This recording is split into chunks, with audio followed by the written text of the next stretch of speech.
Hello builders, welcome to another Retro Reacts. In this video, we're going to take a look at an architecture from January of 2017 where Civitas Learning is talking about how they're separating out specific personally identifiable information. We're going to look at what they did then through the lens of the AWS Well-Architected Framework and how we might make some adjustments today, several years later. Let's get started.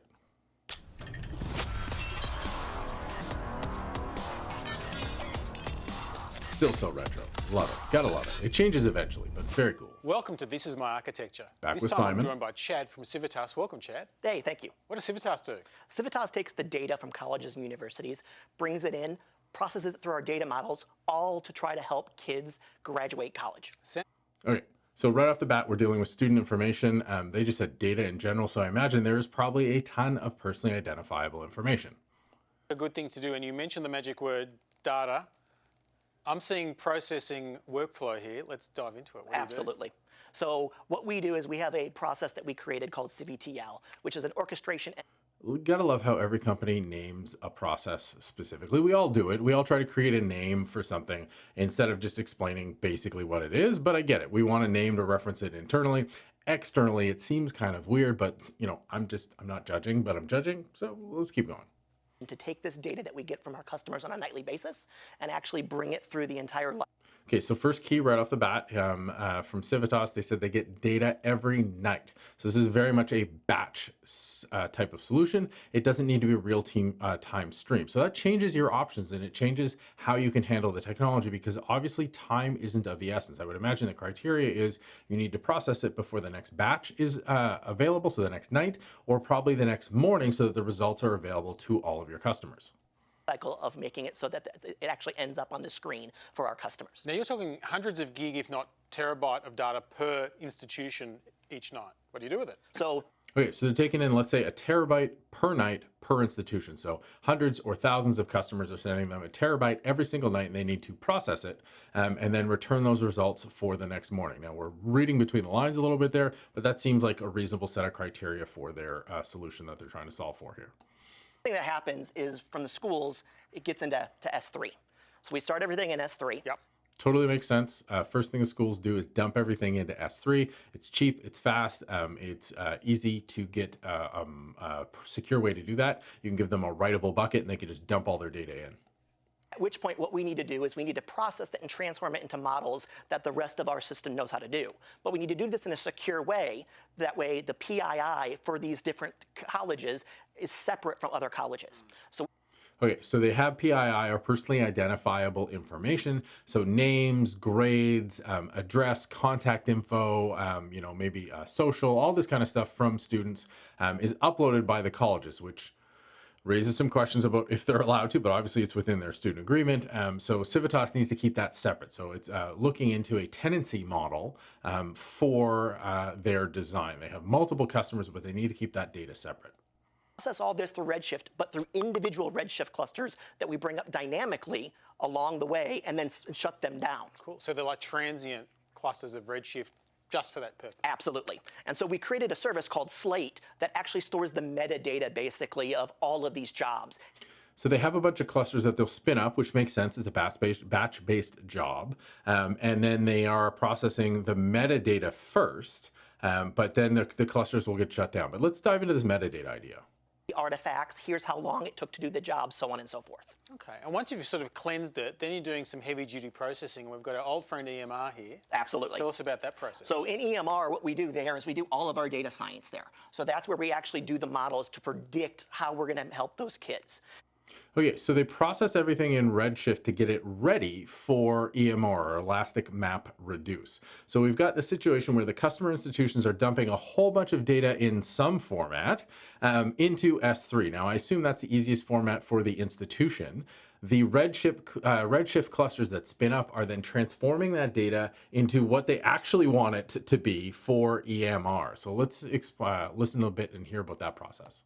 So one of the limitations with EMR is that it's really good to bring up a cluster, but there's no real ways that Amazon gives us right off the bat to be able to dynamically grow these and shrink these based on what it is we need to go do. Yeah, we kind of ask you to know what you're doing, so absolutely you've got to figure it out. Yeah. Absolutely. So what they're talking about here is the challenge of EMR is very much a solution for known size jobs.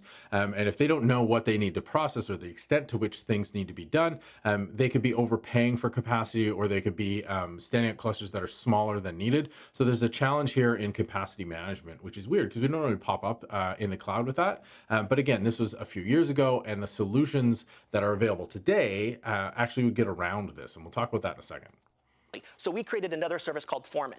And what Foreman does is it takes a look at the cluster size that we have and then looks at the different jobs that are coming in from these schools and tries to figure out, based on slate and the past performance of these jobs, how big does that cluster have to be to efficiently process these jobs without spending all the money in the world.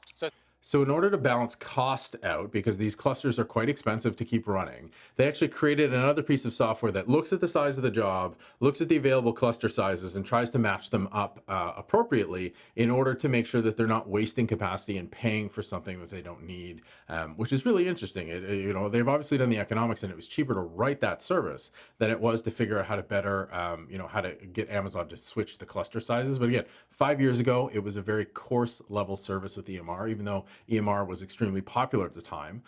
This was just how you had to do it. Using historical analysis to do predictive analytics of what you might need in your cluster. Absolutely. What's that built out of? It's a Scala application that we built that is hosted in EC2. Easy. So it's just like a bit of brains to feed Easy. It's not easy.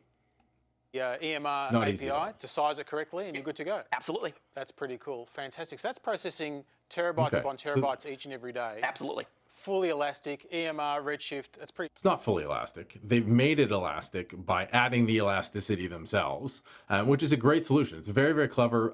It got around the very specific constraints at the time to solve the problem. They had terabytes of data coming in. They dropped it into S3. Cheap, easy, secure way to do it. They pulled out PII, which they didn't really talk about too much in this, which is why I'm curious as to they called it securely transforming PII. But they do these Redshift clusters to model the data, to create the data, to get it into the right format, normalize it, and put it into EMR to actually run their data science processes. Absolutely. Saving a lot of money on the way. Doing our best. We love... Okay, so this is mainly a cost optimization exercise.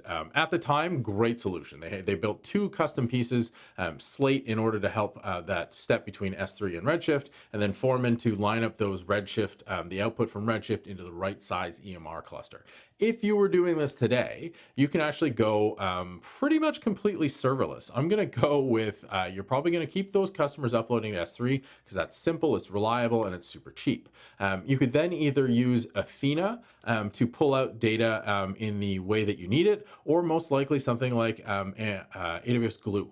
Right? So Glue has a great set of ETL or transform and lift capabilities that you could change the data, normalize, pull out the PII if you need to in order to process it. And most likely these days you're putting it into models that you built into SageMaker instead of Elastic MapReduce to those predictive analytics. So they could go to a far more event-driven system. They wouldn't have to worry about scaling. They could take all that effort they're putting into their Foreman product, which serves the need at the time, and do it in a far better sort of on-demand, far more cloud-native way, because the services now exist and they didn't exist before. And this really hits on one of the key things that I always tell students when I'm teaching the AWS Well-Architected Framework is one of the biggest things you need to be able to build is sort of a feedback loop that will allow you to quickly assess and adapt your architecture as new services and new features come out in the AWS cloud. Now, it's been 4 or 5 years since this solution was built, and in that time, there's been a ton of differences, and I'm sure this has changed. But at the time, this was actually a really good example